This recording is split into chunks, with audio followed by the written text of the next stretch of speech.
Hello everyone, কেমন আছেন সবাই? সবাইকে স্বাগত জানাচ্ছি মিতুস কিচেনে। বরাবরের মতোই নতুন একটা রেসিপি নিয়ে চলে আসলাম। আমার আজকের রেসিপি পাটিসাপটা পিঠা। আর প্রত্যেকটা পিঠাই কিন্তু একদম পারফেক্ট হবে। প্রত্যেকটা পিঠাই কিন্তু জালি জালি হবে। আর প্যানের গায়েও কিন্তু একটুও লেগে যাবে না। সকল টিপস সহ আজকের এই রেসিপিটা আমি আপনাদের সাথে শেয়ার করছি। আশা করছি সবার কাছে ভালো লাগবে। সো ভিডিওটা স্কিপ না করে দেখতে থাকুন। আজকের পিঠাটা আমি গুড় দিয়ে বানাবো। এর জন্য প্রথমে কিন্তু গুড়টা আমি জলের সাথে খুব ভালোভাবে গুলিয়ে নিয়েছি। আর তারপর এখানে আমি দিয়ে দিয়েছি 1 প্যাকেট গুঁড়া দুধ। গুঁড়া দুধটা দিলে কিন্তু পিঠাটা খেতে ভীষণই ভালো লাগে। এখানে জলের পরিবর্তে আপনারা কিন্তু দুধ দিয়েও গুড়টা গুলিয়ে নিতে পারেন। আর তারপর আমি এখানে দিয়ে দিয়েছি 1/2 কাপ চালের গুঁড়া। আর এখানে দিয়ে দিব 1/4 কাপ ময়দা। ময়দাটা কিন্তু দিতেই হবে। ময়দাটা দিলে কিন্তু পিঠাটা একদম পারফেক্ট হবে।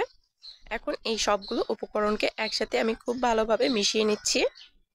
এই ব্যাটারটা কিন্তু খুব বেশি ঘনও হবে না, আবার একদম পাতলাও হবে না। আমি ঘনত্বটা আপনাদেরকে দেখিয়ে দিব।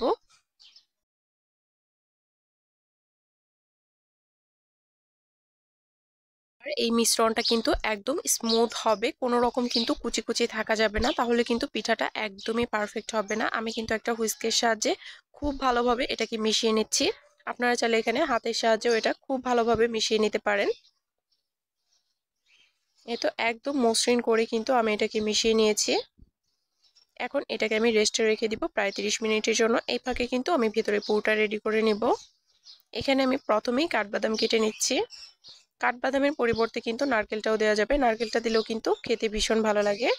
এদিকে কিন্তু চুলায় আমি 1/2 লিটার দুধ বসিয়ে দিয়েছি। আর এর মধ্যে আমি দিয়ে দিব চিনি। চিনিটা কিন্তু যার যার টেস্ট অনুযায়ী দিবেন। আমি এখানে 1/3 কাপের একটু কম দিয়েছি। আর তারপর আমি এর মধ্যে দিয়ে দিব 2টা এলাচ। এলাচ দিলে কিন্তু খেতে ভীষণই ভালো লাগে, খুব সুন্দর একটা স্মেল আসে। চিনিটাকে একটু গলিয়ে নিতে হবে আর একটু ঘন করে জাল করে নিব। পিঠার পুরের টেস্টটা কিন্তু ডিপেন্ড করে দুধের ওপর। দুধের পরিমাণটা যদি বেশি থাকে তাহলে কিন্তু পুরটা খেতে ভীষণই ভালো লাগে, আর দুধের পরিমাণটা যদি কম হয় তাহলে কিন্তু পুরটা খেতে বেশি ভালো লাগে না।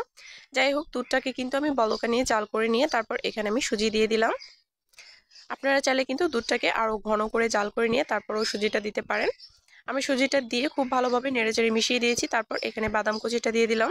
সুজিটা দিয়ে কিন্তু অনবরত নাড়াচাড়া করতে থাকতে হবে, তাহলে কিন্তু সুজিটা দলা পাকিয়ে যাবে। আর সুজিটা যখন ঠিক এরকম ঘন হয়ে আসবে তখন কিন্তু এটাকে আর জাল করার কোনো প্রয়োজন নেই। এটাকে আমি নামিয়ে ঠান্ডা করে নিব। আর তারপর কিন্তু আমি পিঠাগুলো বানিয়ে নিব। চুলায় থাকা অবস্থায় সুজিটা একটু পাতলা পাতলা থাকবে, আর যখন আমি নামিয়ে ফেলবো তখন কিন্তু ঠান্ডা হওয়ার পরে এটা একাই শক্ত হয়ে যাবে। এই পর্যায়ে কিন্তু এটাকে নামিয়ে ফেলতে হবে। ফিরে আসছি এটা ঠান্ডা হওয়ার পর। চুলায় একটা প্যান গরম করে আমি এর মধ্যে দিয়ে দিলাম খুবই সামান্য পরিমাণ তেল। তেলটাকে খুব ভালোভাবে কিন্তু ব্রাশ করে দিতে হবে। এতে করে কি হবে, পিঠাটা কিন্তু আর প্যানে লেগে যাবে না। তারপর এখানে আমি 1 চামচের মতো গোলা দিয়ে খুব ভালোভাবে এভাবে ছড়িয়ে দিচ্ছি। এখানে কিন্তু চেপে চেপে ছড়ানো যাবে না, ওপর থেকে হালকা হাতে এটাকে ছড়িয়ে নিতে হবে। আর হালকা কিছুক্ষণের জন্য এটাকে আমি ঢেকেও দিয়েছিলাম যেন খুব ভালোভাবে কুক হয়ে যায়। আর তারপর কিন্তু আমি এক সাইডে সুজির পুরটা দিয়ে ঠিক এইভাবে রোল করে নিচ্ছি। রোল করাটা কিন্তু খুবই ইজি, একটু সাবধানের সাথে করতে হবে। যেহেতু তেল দিয়েছি, পিঠাটা কিন্তু একদমই প্যানের গায়ে লেগে যাবে না। আর ময়দাটাও কিন্তু অবশ্যই দিতে হবে। আর এগুলোকে কিন্তু রেস্টেও রাখতে হবে। আমি কিন্তু 30 মিনিট এই গোলাটাকে রেস্টে রেখেছিলাম। আর প্রত্যেকটা পিঠাই কিন্তু একদম পারফেক্ট হবে। আপনারা যদি পিঠাটা একটু শক্ত করতে চান তাহলে কিন্তু রোল করার পরে এটাকে কিন্তু আরো 2 মিনিটের মতো উল্টে পাল্টে ভেজে নিতে হবে, তাহলে কিন্তু ওপরটা হালকা একটু ক্রিস্পি হবে। সবগুলো পিঠাই কিন্তু একদম পারফেক্ট হয়েছে। ভিডিওটি যদি কোনো অংশে একটুও ভালো লেগে থাকে তাহলে অবশ্যই চ্যানেলটি সাবস্ক্রাইব করে পাশেই থাকবেন। আর যারা অলরেডি করেছেন তাদেরকে অসংখ্য ধন্যবাদ।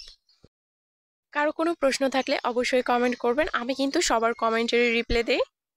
আজকের মতো এই পর্যন্তই, আবার দেখা হবে নতুন কোনো ভিডিওতে। সবাই ভালো থাকবেন।